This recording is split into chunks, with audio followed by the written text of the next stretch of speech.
y debe haber concursos internos para que existan personas que puedan asumir el cargo de oficial mayor, porque es un cargo político dentro del Parlamento. Creo también en la meritocracia, está recogido en el Estatuto del Trabajador Parlamentario. El único concurso que ha existido en el Congreso para contratar, tener personas trabajando en el Parlamento, se realizó en el año 1993. Fue un concurso público, Pepe y yo fuimos jurados, y nuestra amiga Ivette es una de las personas que entró al Congreso de la República por concurso público y sin conocer a nadie en el Parlamento. Como ella ingresaron 30 personas más. Algunas de ellas ya se fueron, otras se mantienen.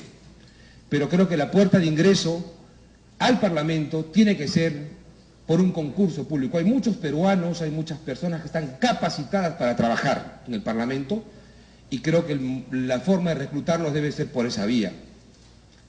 Inclusive pienso, como dice la autora, que los trabajadores de confianza de los parlamentarios ya no deben ser de confianza, deben ser puestos por el servicio parlamentario. Y una sola persona de confianza política del parlamentario. Porque no podemos dejarlo esto como está funcionando hasta ahora. No estoy de acuerdo con que se limite el cargo de oficial mayor a un abogado. Hemos tenido oficiales mayores desde sin profesión, oficiales mayores médicos, en mi caso economista, otros extraordinarios abogados, pero creo que hay una visión de compartimentaje. Creo que hay una visión, y esto lo he recogido también del proyecto de ley que han sido presentados tanto por el partido de gobierno como por el presidente de la Comisión de Constitución el día de hoy o ayer, en el sentido de limitar el trabajo administrativo del trabajo legislativo, por así decirlo. Lo sufrimos con el gobierno o la presidencia de Nueva Mayoría, Cambio 90, los fujimoristas, porque Jaime Yoshiyama un día me invita a su oficina y me dice, ¿qué te parece el Congreso? Y me enseña una pizarra. Y pone una gran bola y puso gerencia general. Y pone una bola chiquita y pone oficialía mayor. Yo le dije, don Jaime, le digo, ¿por qué en la fábrica de hacer panes la parte de producción es más chiquita que la parte de apoyo? Agarró su mota, borró la bola grande y puso gerencia general y al costadito oficialía mayor. Bueno, algo avanzamos, le dije, pero la subordinación total al aparato administrativo, conforme Pepe lo acaba de decir, es una necesidad. Lo que pasa es que el oficial mayor tiene que tener una visión global del manejo del Parlamento. Muchos de los problemas políticos que se brotan, emergen en el Pleno o en la opinión pública, en los medios de comunicación, nacen de los problemas administrativos del Congreso. Y el oficial mayor tiene que estar dotado para poder administrar los conflictos de carácter interno. El oficial mayor, en teoría, tiene que ser el más político que los políticos. Y eso se gana con una visión global, en conjunto, del manejo del Parlamento. En cuanto a los órganos de control, yo sí pienso, a diferencia de Pepe, por ejemplo, de que la autonomía del Congreso está en función a sus políticas que aprueba, pero no en cuanto a la ejecución presupuestal. Yo creo que la ejecución del presupuesto sí debe estar supeditada por la Contraloría General. Cuando el Congreso funcionaba bajo el modelo de las comisiones revisoras de cuentas, es decir, los propios parlamentarios revisaban sus cuentas y sus cuentas siempre estaban bien. En el 93, para romper con eso, se introduce la Oficina de Control Interno en la estructura del servicio parlamentario, pero este funcionario de más alto nivel era nombrado por la mesa directiva. Hoy creo que la ejecución del gasto que está en manos del empleado no está en manos del político. Antiguamente sí existían los políticos tesoreros, protesoreros, secretarios bibliotecarios, secretarios encargados del personal. Entonces la función del congresista, diputado o senador sí estaba dentro de la administración y teníamos, cuando cobramos nuestros cheques en esos años, recordarán ustedes, algunos de ustedes, que el cheque estaba firmado por el secretario tesorero. Entonces la autonomía del Congreso también involucraba la actividad administrativa del legislador, cosa que hoy ya no sucede. Ahora el político se le elige para hacer política y no para comprar ventiladores. Entonces eso me hace pensar que el control del gasto, la ejecución del gasto sí debe estar en manos de un órgano externo, que es la Contraloría, y mantener la autonomía del Parlamento en cuanto a sus decisiones administrativas. Es decir, si la mesa directiva acuerda comprar 20 computadoras, es la autonomía, pero cómo se compra va a estar en manos del administrador, y ahí hay que controlar. Eso es lo que creo yo. Bueno, creo que hay un periodo de preguntas, no voy a extenderme más, me encantaría seguirlos aburriendo, pero creo que hay que ceder la palabra a las otras personas que nos acompañan. Muchísimas gracias. Gracias, muchas gracias al doctor José Chevasco por su ponencia. Bueno, para que calculen su tiempo, son, a ver, 1, 2, 3, 4, 5, 8 preguntas. Primera me la envía mi amiga Magdalena Lip.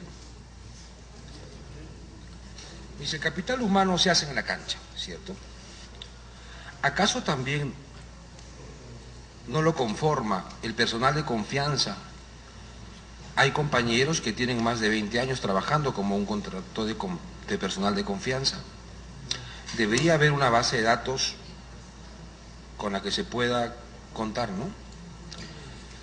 Sí, la problemática, congresista, ¿cómo está? Así se le saca.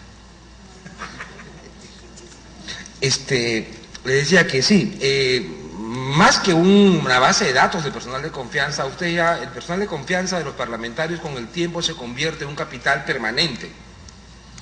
Habría que encontrar una mecánica para que este estatuto, si bien es cierto es el trabajador del servicio parlamentario, tendría que haber un capítulo respecto a las personas que cuentan con años de confianza y que puedan estar a la mano en el momento en el cual el congresista nuevo requiere sus servicios. Y tendría que haber un tipo de calificación, un valor agregado, un valor agregado que le permita decirle al parlamentario, mire, esta persona ha trabajado para tantos congresistas, no es una persona politizada, pero a usted le va a generar mucho beneficio en su labor. Entonces tiene que haber una especie de certificación del Congreso respecto a ese tipo de trabajador. Y se pueden haber otros tipos de incentivos para esas personas que creo yo son muy necesarias para ayudar a un parlamentario en su trabajo. Dice otra pregunta, doctor Chevasco, no me ponen quién. A su criterio, ¿el ámbito de aplicación del estatuto debe ser para todos los trabajadores, 728 CAS otros, o solo para plazo indeterminado? Bien, la idea del estatuto es la estabilidad.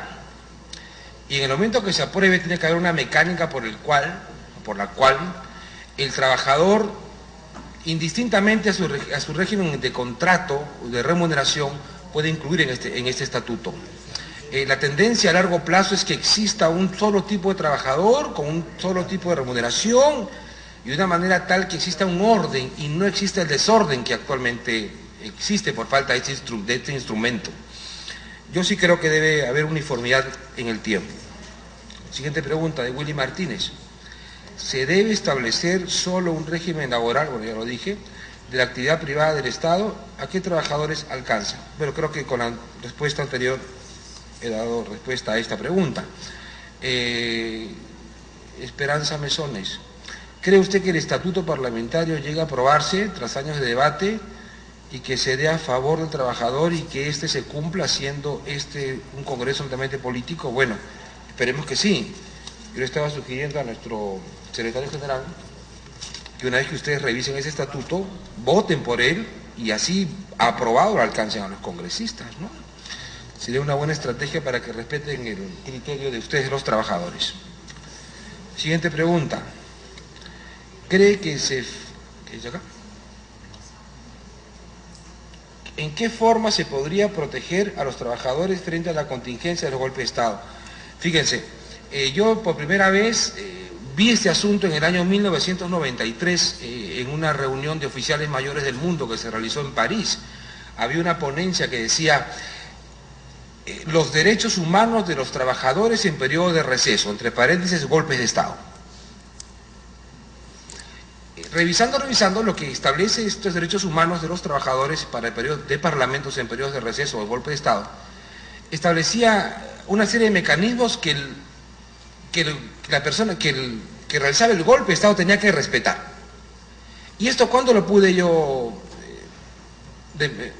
pude ver en la realidad, en la práctica?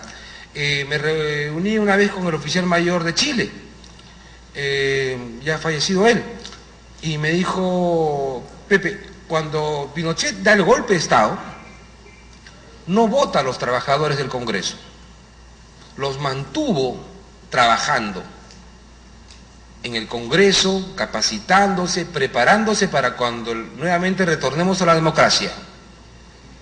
En algunos casos eran destacados a otras instituciones de carácter público, pero no se rompió el vínculo. ¿Por qué?, me dijo.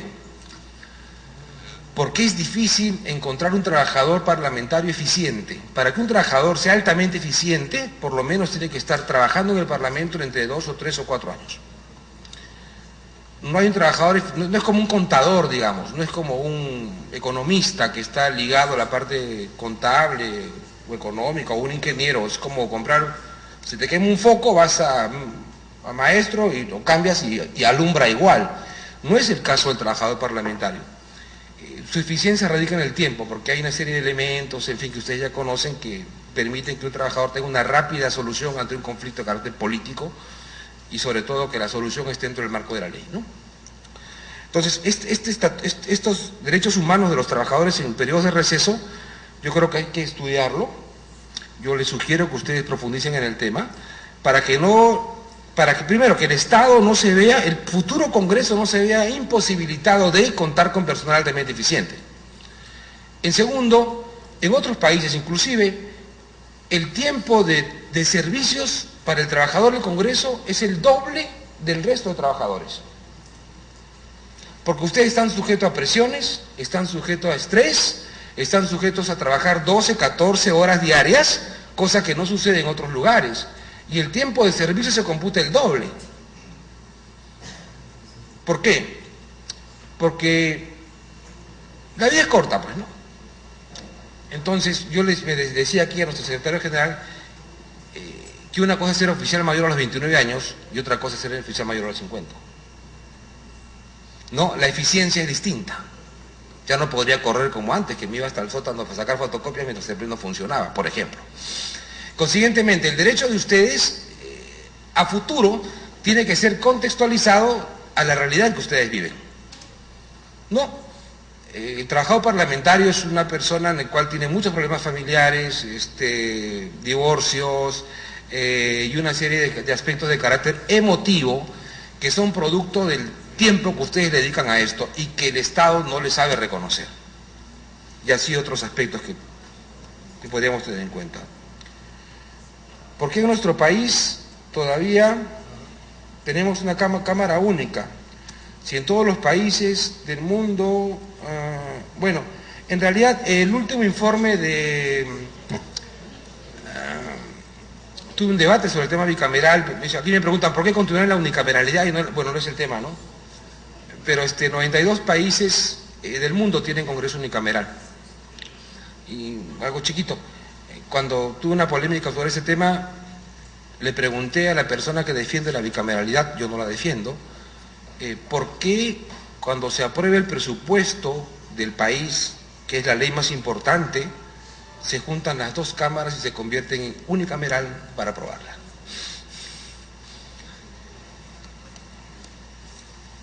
Siguiente pregunta. ¿Esto no es? ¿Cómo influye en la eficiencia de nuestro trabajo el hecho de contar con varias sedes? Bueno, es ineficiente. Siempre se habló de un complejo legislativo, hubo unas maquetas, hubo concursos, lamentablemente esto no se ha dado. Yo creo que el centro político tiene que salir del centro económico, ¿no? ¿Qué pasa? Cuando el centro político, que es ¿no? Porque a 2 cuadras está Palacio, aquí el Congreso, Poder Judicial a 8 cuadras. Entonces el centro político está dentro de la actividad económica. Cuando hay una huelga, no impide la actividad económica porque te cierran las pistas y todo lo demás. Entonces los centros tienen que estar distintos. El centro político no tiene que estar acá, tiene que estar lejos. que no dificulte la actividad económica. Y esto es lo que pasa con nuestras sedes. Hay una confusión. Si yo les pregunto, ¿usted es la capital de Nueva York? ¿Ustedes qué me dirían? Manhattan, ¿no? Falso, pues la capital de Nueva York es Albany. En Albany está el Congreso de Nueva York, el Poder Judicial, la Fiscalía, y el centro económico es Manhattan, los grandes edificios que ustedes ven por la televisión. O sea, hay dos tipos de centros, el centro económico y el centro político. Aquí estamos en un solo lugar. Luego me dicen, está informado del sistema de vigilancia. Sí, conozco, hay un sistema de vigilantes para que ustedes vayan al edificio que deben, al cual piden permiso. Sin comentarios. La existencia de un parlamento que apoye en la administración podría servir para frenar la, ¿qué dice aquí?, voracidad de algunos parlamentarios a la hora de pedir oficinas. Bueno, este es otro problema. El tema de las oficinas también es parte del desorden que tenemos. Si tuviéramos una sola sede con 130 oficinas iguales, nos evitaríamos muchas cosas, ¿no? Bien, creo que son todas las preguntas y muchas gracias. Muy bien, muchas gracias.